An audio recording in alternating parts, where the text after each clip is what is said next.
Olá pessoal, bem-vindos a mais um vídeo no canal O Mundo de Ferro. Esta vai ser a segunda parte dos vídeos onde falamos sobre função das características das ferramentas para fresamento de face. No primeiro vídeo vimos alguns fundamentos para o processo de fresamento, vimos também a função de cada ângulo das arestas de cortes em fresas de facear e também vimos algumas informações sobre insertos standards. Neste vídeo vamos falar sobre ângulo de posição KPR e características de usinagem e também vamos ver sobre ângulo de posição e vida útil da ferramenta e no final do vídeo vamos falar um pouquinho sobre fresamento discordante e fresamento concordante. No próximo vídeo, na parte 3, nós vamos falar sobre acabamento superficial. Se você não viu o primeiro vídeo, o link vai estar nos cards aparecendo agora no vídeo. Se você já viu, não se esquece de curtir, compartilhar e também se inscrever. Eu sou Jonathan Venâncio e você está no canal O Mundo de Ferro.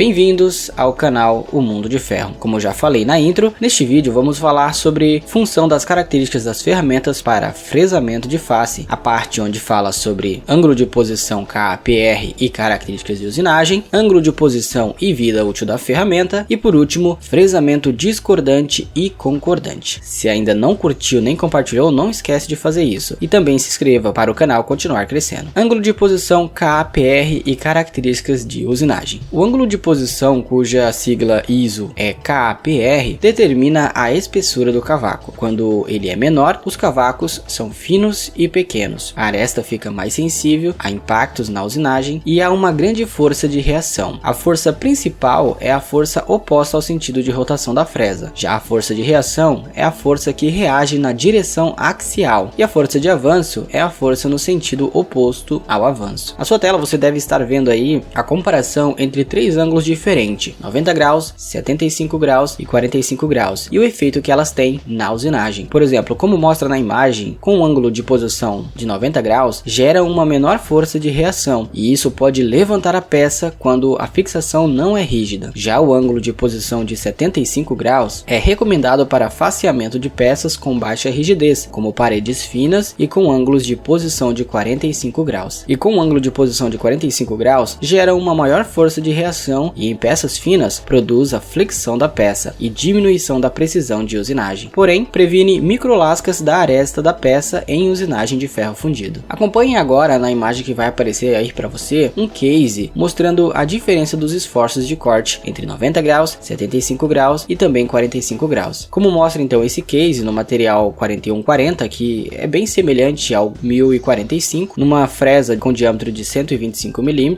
inserto único e com a velocidade de corte, ou seja, o VC de 125,6 metros por minuto, uma profundidade de corte de 4 mm, um AP, de 4 mm, e uma penetração de trabalho de 110 mm, gerou os resultados dessa tabela que você está vendo. O que eu queria destacar aqui é a força de reação no ângulo de 45 graus, com um avanço por faca, ou seja, o FZ de 0,3, chegou a 500 newtons de força, aquela bolinha que está em verde, enquanto que no ângulo de 90 graus ela foi negativa, ou seja, produziu força para o sentido oposto. Porém, a força principal e a força de avanço não ficaram tão distantes. Já o ângulo de 75 graus teve os números mais equilibrados quando comparados aos outros ângulos. É muito interessante a gente notar isso aí, porque quando nós formos fazer o processo no nosso parque fabril, devemos ver se é possível ou não devido à nossa máquina e ao nosso processo. Vamos agora falar um pouco sobre o ângulo de posição e a vida útil da ferramenta. O ângulo de posição influencia diretamente na vida útil da ferramenta, ou seja, da pastilha e espessura do cavaco. Com a profundidade de corte e o avanço por dente constantes, quanto menor o ângulo de posição, o KPR, menor será a espessura do cavaco, que tem como sigla H, o que reduz o esforço de corte e prolonga a vida útil. Por outro lado, quanto maior a espessura do cavaco, maior será o esforço de corte, o que pode causar vibrações e redução da vida útil. Veja essa imagem que está aparecendo na sua tela agora. Ele mostra os efeitos na espessura do cavaco devido à variação do ângulo de posição. E novamente temos os exemplos de 90 graus, 75 graus e 45 graus. FZ, como tem mostrado na imagem, é o avanço, e H, como também mostra a imagem, é a espessura do cavaco. No ângulo de 90 graus, a espessura do cavaco é igual ao avanço por dente, H igual a FZ. Com um ângulo de 75 graus, a espessura do cavaco corresponde a cerca de 96% do avanço por dente. E por último, com um ângulo de 45 graus, a espessura do cavaco é aproximadamente 75% do avanço por dente. A variação do ângulo de posição também pode ser notada através do desgaste da ferramenta. A imagem que vai aparecer aí na sua tela agora apresenta padrões de desgastes para diferentes ângulos de posição, novamente comparando 90 graus, 75 graus e 45 graus do ângulo KAPR. Quando você compara 90 graus com 45 graus, percebe-se claramente que a craterização é mais severa com o ângulo de posição de 90 graus, aqueles que está à esquerda. Isto ocorre devido à elevada força de atrito dos cavacos espessos. O avanço da craterização pode causar a perda de resistência da aresta de corte, resultando em microlascamento e fratura, e consequentemente a vida da ferramenta será reduzida. Vamos falar agora então sobre fresamento discordante e concordante. Para selecionar o método de usinagem entre o fresamento discordante e o concordante, é preciso considerar as condições da máquina-ferramenta, da ferramenta e a aplicação. Em termos de vida da ferramenta, o fresamento concordante geralmente é mais vantajoso. Sempre que a aresta de fresamento entra em corte, ela está sujeita a uma carga de choque, impacto. O tipo certo de contato entre a aresta e o material na entrada e na saída do corte deve ser considerado para um fresamento bem sucedido. Em uma operação de fresamento, a peça avança na mesma direção ou na direção contrária ao sentido de rotação da fresa, o que afeta o início e o fim do corte e se o método de fresamento é concordante ou discordante. No fresamento, você sempre precisa considerar como os cavacos serão formados. É a posição da fresa que forma os cavacos e você deve sempre tentar obter cavacos espessos na entrada e cavacos finos na saída do corte para assegurar um processo estável de fresamento. Existe um dito no fresamento que é a regra de ouro: espesso para o fino, para assegurar a menor espessura dos cavacos possíveis ao sair do corte. Vamos falar um pouco sobre o fresamento concordante. Em fresamento concordante, também chamado de fresamento ascendente, a ferramenta de corte avança no sentido da direção da rotação. O fresamento concordante é o método sempre recomendado, sempre que a máquina-ferramenta, a fixação e a peça permitirem, é claro. No fresamento concordante periférico, a espessura dos cavacos diminuirá a partir do início do corte, se aproximando do zero gradualmente ao final do corte. Isso evita o esfregamento e a queima da aresta contra a superfície antes do início do corte, como você vê na imagem. A espessura maior dos cavacos é vantajosa e as forças de corte tendem a puxar a peça contra a fresa, mantendo a aresta de corte. Entretanto, como a fresa tende a ser puxada para a peça, a máquina precisa lidar com o jogo de avanço da mesa usando a eliminação da folga. Se a ferramenta puxa a peça, o avanço aumenta acidentalmente, o que pode gerar cavacos muito espessos e quebra da aresta. Considere o uso do fresamento discordante quando isso acontecer. Agora vamos falar um pouco sobre o fresamento discordante. No fresamento discordante ou fresamento convencional, a direção de avanço da ferramenta de corte é oposta à sua rotação. A espessura do cavaco começa em zero e aumenta até o final do corte. A aresta de corte precisa ser forçada para dentro do corte, criando um efeito de esfregamento ou de queima devido ao atrito. Gera também altas temperaturas e geralmente contato com a superfície endurecida pelo trabalho causado pela aresta anterior. Tudo isso reduz a vida útil da ferramenta. Como você pode ver na imagem, os cavacos espessos e a temperatura mais alta na saída de corte causarão alta tensão de tração que reduzirão a vida útil da ferramenta, pois geralmente resulta em falha prematura da aresta. Eles também podem fazer com que os cavacos grudem ou sejam soldados na aresta de corte, o que irá levá-los até o início do próximo corte ou causar o microlascamento momentâneo da aresta. As forças de corte tendem a empurrar a fresa e a peça para longe uma da outra, e as forças radiais tenderão a levantar a peça da mesa. O fresamento discordante pode ser vantajoso quando ocorrerem grandes variações na folga. Além disso, recomenda-se usar o fresamento discordante quando usar pastilhas de cerâmicas em ligas resistentes ao calor, porque a cerâmica é sensível a impactos na entrada da peça. Ao escolher um corte concordante ou discordante, você precisa dar atenção aos dispositivos de fixação da peça. A direção de avanço avanço da ferramenta exige diferentes características do dispositivo de fixação da peça. Durante o fresamento discordante, ele deve resistir às forças de içamento, aquela força que puxa a peça contra a ferramenta. Durante o fresamento concordante também, ele deve resistir às forças de tração. Essa foi a segunda parte onde falamos sobre função das características das ferramentas para fresamento de face. Se você não assistiu a primeira parte ainda, o link vai estar aqui nos cards, não esqueça de vê-lo. E também nós teremos a parte 3, então se você não é inscrito, se inscreve aí para não perder esse próximo vídeo. Não se esqueça se já curtiu e compartilhou. Eu sou o Jonathan Venâncio e este foi mais um vídeo que você assistiu no canal O Mundo de Ferro.